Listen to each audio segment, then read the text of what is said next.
கள்ளழகர் சித்திரை திருவிழாவை முன்னிட்டு மண்டூக முனிவருக்கு சாப விமோச்சனம் வழங்கும் நிகழ்வு கோலாகலமாக தொடங்கி நடைபெற்று வருகிறது. அதன் நேரலை காட்சியை நாம் பார்த்துக் கொண்டு வருகிறோம். இதுகுறித்த முழு விவரங்களை வழங்க செய்தியாளர் அருண் நம்மோடு இணைப்பில் காத்திருக்கிறார். அருண், வணக்கம். முழு விவரங்கள். நவீனா, உலக புகழ்பெற்ற சித்திரை திருவிழா, கள்ளழகர் சித்திரை திருவிழா தற்போது தொடங்கி இருக்கிறது. திருமாலிருஞ்சோலை தென் திருப்பதி என புகழ்ந்து அழைக்கப்படுவது மற்றும் 108 வைணவ தலங்களில் ஒன்றாக கருதக்கூடிய மதுரை மாவட்டம் அழகர் கோவில் மலையடிவாரத்தில் உள்ள கள்ளழகர் திருக்கோவிலில் சித்திரை திருவிழா கடந்த 8ஆம் தேதியன்று தொடங்கியது. நேற்று மாலை சுந்தரராஜ பெருமாள் கள்ளழகர் வேடம் பூண்டு மண்டுக முனிவருக்கு சாப விமோசனம் அளிப்பதற்காக தங்க பல்லாக்கில் அழகர்மலையிலிருந்து நேற்று மாலை மதுரை நோக்கி புறப்பாடாயிருக்கிறார். அப்பன் திருப்பதி, கல்லந்திரி, கண்ணனேந்தல் வழியாக கள்ளழகர் தற்போது மதுரை மாநகர் பகுதியான 3 மாவடி பகுதிக்கு கண்டாங்கி பட்டுடுத்தி தங்க பல்லாக்கில் எழுந்தருளிய காட்சியை தான் நாம் பார்த்து வருகிறோம்.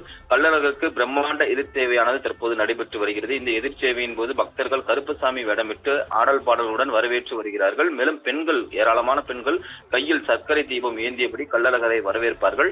கள்ளழகர் முன்பாக பல்வேறு இசைவாத்தியங்கள் முழங்கவும் கைகளில் தீபந்தங்களை ஏந்தியபடியும் கருப்பசாமி வேடமிட்ட பக்தர்கள் பல்வேறு வேடங்கள் விட்டிருப்பார்கள். மேலும் இந்த கள்ளழகர் எதிர்ச்சேவையின் போது மதுரை மாநகர் பகுதிக்கு வருகை தந்திருக்கக்கூடிய கள்ளழகரை மனம் குளிர்விப்பதற்காக தோல் பைகளால் தண்ணீரை பீச்சி அடித்து ஏராளமான பக்தர்கள் வரவேற்று வருகிறார்கள். வழிநெடுக்கிலும் பல்லாயிரக்கணக்கான பக்தர்கள் ஆங்காங்கே திருக்கண் வைத்து கள்ளழகரை வழிபாடு செய்து வருகிறார்கள். எதிர்ச்சேவையின் போது 3 மாவடியிலிருந்து புறப்பாடாகிய Kallazhagar surveyor colony, Puthur, DRO colony உள்ளிட்ட பல்வேறு மண்டகப்படிகளில் ஒவ்வொரு மண்டகப்படிகளாக எழுந்தருளி இன்று மாலை அவுட் போஸ்ட் பகுதியில் இருக்கக்கூடிய மண்டகப்படியில் எழுந்தருவார். அதன் பின்பு அழகர் கோவில் புறப்பாடு முதல் மீண்டும் கோவிலுக்கு திரும்பும் வரை பல்வேறு 480க்கும் மேற்பட்ட மண்டகப்படிகளில் கள்ளழகர் எழுந்தருள இருக்கிறார்.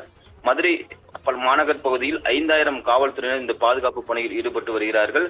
மதுரை மாநகரில் கள்ளழகர் எதிர்ச்சேவையை முன்னிட்டு 200க்கும் மேற்பட்ட இடங்களில் கண்காணிப்பு கோபுரங்கள் அமைத்து சிசிடிவி கேமராக்கள் அமைத்தும் பாதுகாப்பு பணிகளை மதுரை மாநகர காவல் ஆணையர் லோகநாதன் தலைமையிலும் மதுரை புறநகர் பகுதியில் இருக்கக்கூடிய பல்வேறு இடங்களில் மாவட்ட எஸ்பி தலைமையிலும் பாதுகாப்பு பணியில் ஈடுபட்டு இருக்கிறார்கள். இன்று இரவு தல்லாகுளம் அம்பலக்கார மண்டகப்படியில் எழுந்தருளக்கூடிய கள்ளழகர் நள்ளிரவில் தல்லாகுளம் பிரசன்ன வெங்கடாச்சலபதி பெருமாள் கோவிலில் தங்க குதிரை வாகனத்தில் எழுந்தருளி அருள் பாலிக்கிறார்.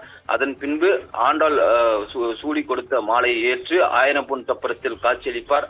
அதனைத் தொடர்ந்து தல்லாகுளம் கருப்பண்ணசாமி கோவிலில் இருந்து தங்க குதிரை வாகனத்தில் புறப்பாடாகி நாளை அதிகாலை வெள்ளி குதிரை வாகனத்தில் வீரராக பெருமாள் வரவேற்க கள்ளழகர் வைகை ஆற்றில் எழுந்தருளக்கூடிய நிகழ்வானது நடைபெற இருக்கிறது. இது ஏராளமான பக்தர்கள் கண்டுகளிக்க இருக்கிறார்கள். கள்ளழகர் எதிர்ச்சேவையின் போது பல்லாயிரக்கணக்கான பக்தர்கள் தற்போது கோவிந்தா கோவிந்தா என கோஷங்களை எழுப்பியபடி தண்ணீரை பீச்சி அடித்து கள்ளழகரை வரவேற்று வருகிறார்கள். நவீனா,